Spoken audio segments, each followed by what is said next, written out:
Good morning. Welcome to In the Garden with Joyful Living. I promise you it never fails. Every time I get on, I have to clear my throat. Excuse me. But it's been a while since I've shown you guys the progress on the front porch, which a lot of the things that I had out here are done for the season, the lettuce, the romaine, and things of that nature. But I wanted to show you my tomatoes. Let's back up. This was the first tomato plant that I planted this season, and it has given me many tomatoes. I didn't even know that one was about ready. Well, not ready, but turning red. But it's looking gorgeous. I replanted it and broke it by accident because it was growing to the side.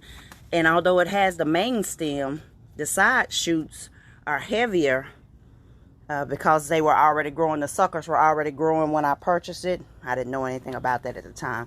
But it's producing lovely and giving me lots of tomatoes.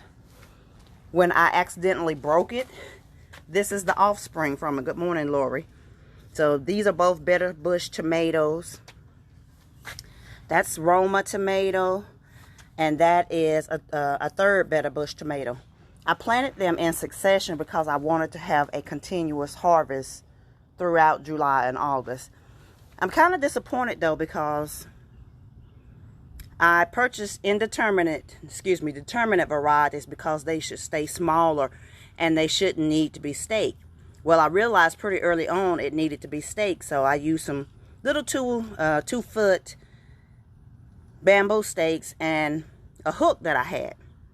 Well, I came out the other day to discover that even with that, the tomatoes have made the bush too heavy and it has fallen over. It is about to break right there, but it's still alive. So I'm hoping these will turn red, at which point I'll pick them and then I'll cut the stalk at the point where it's breaking so that the plant's not putting energy into trying to keep it alive. But I showed you that because I've got lots of people who text me and inbox me about gardening stuff, to show you that some things in the garden are going to happen that are out of your control. And you become emotionally attached to this stuff. I'm promising you do. But I want you to know, one, it's not your fault. Two, it's the nature. This is Mother Nature. She's going to do what she does. But one of the things I was most pleased with recently is that my red bell pepper is beginning to turn red. I was so thrilled to see that because I've planted red bell pepper before and they never turned red, and I just picked them when they were green because as soon as you have them, good morning, Michelle, you can pick them as soon as they're green and the size that you want them. But guys, these are my sunflowers. I use it to hide my trash can. When I planted these, I thought I was planting the variety that's a dwarf variety because I had giant mammoth sunflowers and then I had a dwarf variety. I accidentally planted them in the wrong place, and these pots are too small for these sunflowers because the mammoth ones are supposed to grow between 12 to 16 feet. These things are several feet above my head already. But when I tell you God is good, because I know he's got his hand in this. I came out the other day because I didn't know if they were going to survive because, they're in a pot. They're in an environment that shouldn't be able to sustain them, and discovered this. Isn't that the most beautiful thing? And it will actually get much, good morning, Amanda, get much larger than what it is now. So I just wanted to give you a quick peek at what's going on at the front before I show you the back. This is just a side yard. Before I got on, I almost lost track of time because I was just standing over here watching birds, watching squirrels, watching nature at its best. And some of you guys remember that I had a vision for this area that was going to be full of sunflowers, zinnias, and other wildflowers that I planted. My perennial marigolds. Well, that was before I learned this is an invasive vine, and no matter what I plant over here, this vine takes over. But the sunflowers were still living. And then one morning I got up and discovered the deer had eaten the head off of all of them. I was so disappointed because I love sunflowers. I mean, I was heartbroken, but, you know, again, Mother Nature, I knew I was taking a risk. I know the deer. I watch them sometimes in the morning. But I discovered a few days ago that the heads is actually growing back. So I'm going to leave them in the... Good morning, Kimberly. I'm going to leave them here, and hopefully the vines will provide some camouflage, and maybe the deer won't get them this time. When I was researching to see if the heads would grow back, I couldn't find any evidence of it in any article that said that they would grow back. But again, y'all, I pray about everything. And I prayed about my little sunflowers, and the heads are growing back on them. I don't know if they'll ever produce anything, but just seeing that, it lets me know that God hears me. Whew. So, some of the other things, I replanted that sweet banana pepper yesterday, and it's looking really good this morning, because sometimes they go into transplant shock. I also replanted this yesterday, and if you guys saw that video, you can tell this orange mint is already stretching out. It's already adapting to its environment and starting to grow and produce. The zucchini that I thought I was going to lose, they are thriving. Cucumbers are still struggling a little bit, but I'm still treating them, and I'm still feeding it, and it's producing new leaves and producing fruit. I was looking for a cucumber. See that little baby cucumber? There's a cucumber, a different variety that's going to be ready to pick tomorrow. Probably, yeah, tomorrow. Maybe, what's today? Maybe Monday. I like it for it to be a little bit bigger than that. But show you one last thing before I start talking. But that's my potato plant, one of the potato plants. And I was so alarmed when it started to fall over. I was like, oh my God, what am I doing wrong? But then I did research and discovered that is a sign that my potatoes are almost ready. Once the plant completely dies, I'll cut it off and empty the bag out, and I should have red potatoes. At this point, I don't water it anymore. I just let, because it'll help toughen the skins up. Just let it do what it's due. Because after it flowers, and I don't know if you guys saw them, but a few weeks ago, maybe a week or two, I posted little beautiful flowers onto the potato plant. I didn't even know potatoes got flowers. But I posted a picture of that. But that was after the flowers die, the plant will go ahead and die so that you'll have potatoes. So I'm just going to talk to you for just a moment today. Because after all, today is a holiday. I'm sure everybody has lots of plans. Excuse me for just a minute. But right before I came into the garden, I had went for a walk. And it's getting hot out here quick. I've been in the side yard. But it's going to be a brief live today because I know it's a holiday. It's a happy 4th of July to everybody. I hope you're doing something fun today, something with your family, something to celebrate. And I'm doing the same thing that I normally do on 4th of July, which is relaxing. Typically, my family reunion is the last Sunday in June. Of course, and that is a day-long event, and there's so many of us, so the days after that, for 4th of July, I typically use it to relax. We didn't get to have our reunion this year, of course, because of the current environment. But I'm still doing what I normally do. Unless you're having a cookout. If you're having something outdoors, hit my inbox up. I'm coming. But I want to talk to you for a minute about practicing peace. Peace is something that all of us want in our lives. Matter of fact, my word for June and my word for July is peace. I'm going to show you my planner here. You see, every day I write up at the top of my planner the word peace so that I can remember, good morning, Robert. But peace is something that we all want. And when I say peace, I'm not talking about your environment of peace. Because the truth of the matter is, right now, everything about the world we're living in is unprecedented. COVID-19, the social unrest with the racism and everything that's going on. None of us have experienced it to this level before.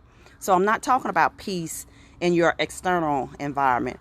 I'm talking about practicing an inner kind of peace. The kind of peace that surpasses all understanding. It's not something that we can do every 6 months, once a week, once a month. It is something that we have to do daily. It is something that we have to do intentionally, because it doesn't happen on its own. There is chaos swirling all around us. Even in your home, even if you have the most fantastic marriage, you have the best children in the world, there is still going to be some level of stress in your home. But even in your home, you have to step back and be intentional about creating space for yourself so that you can have peace. Whether that be creating a private sanctuary. I'm talking about even if you have to go in the closet for 5 minutes every few hours, or whatever it may be, intentionally doing some deep breathing, doing a yoga practice, studying your word, your time in prayer. Peace doesn't just come because we desire it. It is something that we have to be very intentional about. I'm sorry, the insects out here this morning, they are going bananas. It's usually not this bad because, good morning, Deb. Back to gardening for just 1 second. Usually the herbs that are out here, I have German thyme, lemon thyme, rosemary, and all different kinds of varieties of mint. A lot of those things also repel insects. But these flies this morning, they don't even care. They're just being disrespectful. But I want you guys on today, regardless of what's going on, to take a minute to invite peace into your life. My word for the month, my word for last month was peace, and my word for August is still going to be peace because of a journal that I'm reading. It's a 30-day journal, but it's my journal for the whole summer, because I don't want to just... Sometimes in the morning we get in the practice of reading our devotion out of habit. But I want this to take root. And in order for it to take root, I need to do it continuously. It was a great journal. It's actually the Grace and Ease Journal by Cynthia White. You can get it on her website. But I wanted to... She gifted it with me when she visited the Joyful Living Garden some time ago. But I wanted the idea of resting while still being productive to really take root, because it's so easy to lose sight of that. But I want all of us to become so intentional about practicing peace that it becomes a part of who we are at our core. Just like because I intentionally made a decision in my 30s, and I'll be 50 later this year, that I wanted to have joy. Now joy, it just radiates from me, because I made that decision in the middle of my pain, in the middle of all kind of other chaos, that joy was mine to have if I pursued it. And I had to pursue it. So now I want to pursue peace in the same kind of way. So I make peace a part of my daily practice, and it can be in your environment, coming to this garden. Kimberly, when you come to the garden, I'm about through with you. I don't even know what to say.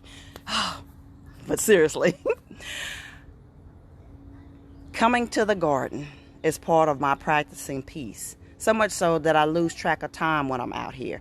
That it's so funny, because time stands still.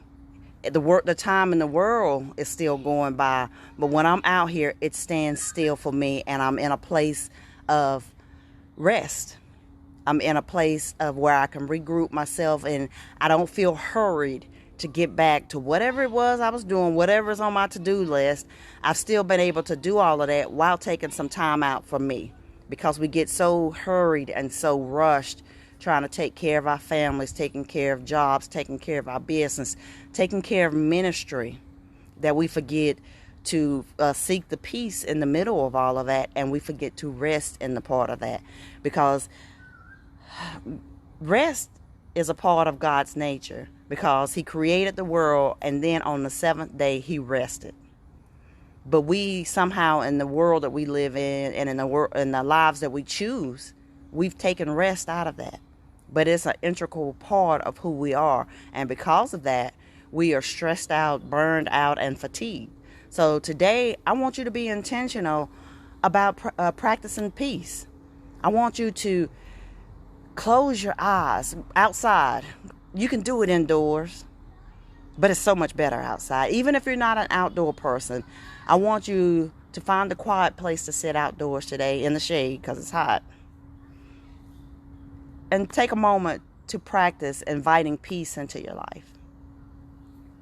It's an integral, purposeful peace. Yes, Kimberly. So, today was just going to be a brief one. I didn't have much to say. I was just sitting out here and I had this calmness in my bones, in my spirit. And I was like, well, I'm going to talk about peace this morning, just briefly. But I want you all, when you get off this live, take a minute to practice some peace and invite it into your day, into your week, into the month, into your life, and then make it a part of your daily practice. Because we practice self-care, but it's not consistent. I want you to become consistent about inviting peace into your life. We all know the reality of the world we live in, and we're going to be living in this environment for a minute now, for a while. I know that to be true.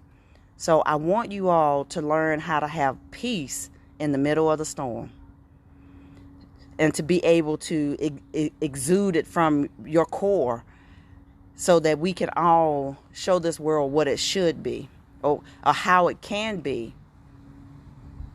But it starts with us individually. Oh, and so if you know me personally, and you're in the Raleigh area, hit my inbox up. I would love to share the garden with you. I've had so many people who have started gardens, never had a garden before in their life, but this garden has been a source of inspiration to them. So if you know me, good morning, Amanda. If you know me personally and you're in the Raleigh area or even in North Carolina and you want to come visit the Joyful Living Garden, hit my inbox up and you can come spend some time out here with me or without me, just to practice some peace. So guys, thank you for watching In the Garden with Joyful Living. Again, if you're in the area, and I really want to be clear about this. I have so I've been posting pictures of the people who have been visiting the garden, and they have all been African American, because that's the majority of my circle, but it's not all of my circle. I have Caucasian friends and I have Hispanic friends. So I want you to know this garden isn't just for black people. This is for the community. So if you know me personally and you're not African American, I want you to know that you're still welcome here, because this garden is a community garden. It's for everybody. But God, I want to share something with y'all, because I need y'all to be praying about this. I want to start a community garden. And so I need you to be in prayer with me, because I want the land donated. I want all the supplies for the raised garden beds donated. I don't want to have to come out of my pocket to do this at all. So I need everybody who enjoys this garden now. I need y'all to be in prayer with me that God is going to move his hand. And there will be a plot of land, and it doesn't even matter what size it is, because if we just plant that seed, and I said we, because I mean that if we just plant that first seed, then God is going to move his hand, and it is going to produce exceedingly abundantly more than we can ask, and he will enlarge that territory. So I want a community garden. I'm putting it out there. If you are in Raleigh and you have some land that has access to water, if you're in the Raleigh area, specifically Southeast Raleigh, because I want to make this a garden where I can give the food away to the community. because I live in Southeast Raleigh now, and for the first time in my life, I come from an area that is a mixed community, but majority of Caucasians. And so when people were talking about food deserts, I didn't really get it because I've never experienced that.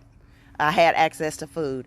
And I have access to food here. There's a grocery store within a mile of me, but the next one is like 5 miles. But when I moved here, one day I wanted a salad, just a garden salad, a good green salad from a restaurant. And then that was when I realized that there is not a healthy restaurant to eat from on this side of town. I actually literally have to drive across town for a restaurant that serves a salad. Got all kind of places to eat, barbecues and burgers and things of that nature, but nothing where you can get something that is a completely healthy meal. And I'm just gonna be honest with y'all, I'm not eating a salad from a fast food restaurant because what are you putting on it so that'll last? That's another topic though. But anyway, so I've gotten all off topic here, but most of the time when I talk now, I don't even write any notes. I just let God do what he gonna do. But be in prayer. We're gonna start a community garden that is, and specifically in the Southeast Raleigh area, so that people have access to some fresh food, and that kids can see where their food comes from.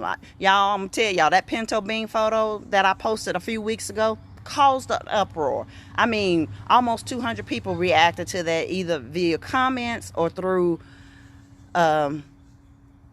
liking and loving it and stuff, because nobody had ever seen a pinto bean in its shell, including myself. I'd only seen them in a store, which I'm from the country, so I'd seen them in barrels in the produce store, but I had never seen one in a garden.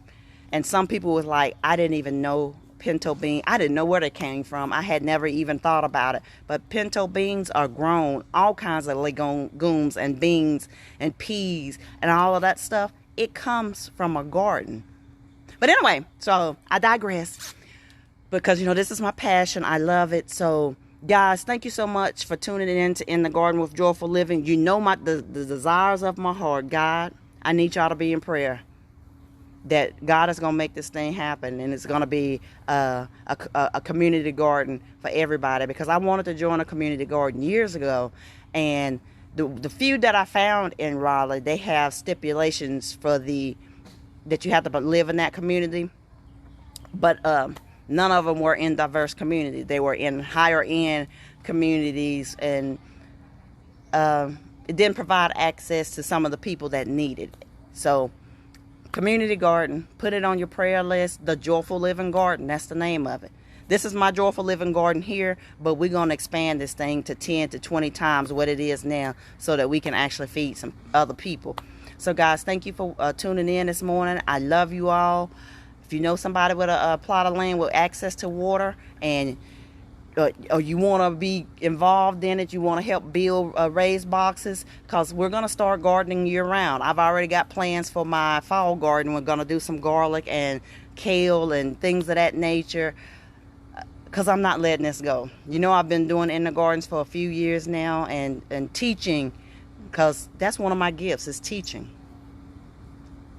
But we're going to take this thing to a whole new level. But again, look, I done closed 12 times. Thank y'all. I love you so very much. But thank you for being a part of the Joyful Living enterprise, because it started out as a coaching business and speaking business that was just for chronic pain sufferers. But it has turned into something that's so much bigger than that. But guys, I love you. Thank you for watching. Let's get this community garden started. We're going to do this thing. Even if you're in another state and you want to contribute to it, I need to start. I'm going to set up some kind of fundraising so we can start doing this. It may not happen this year, but who knows what God will do when you put it out there. This is our prayer. I love you. I'll talk to you soon. I ain't going to start talking again. Bye-bye.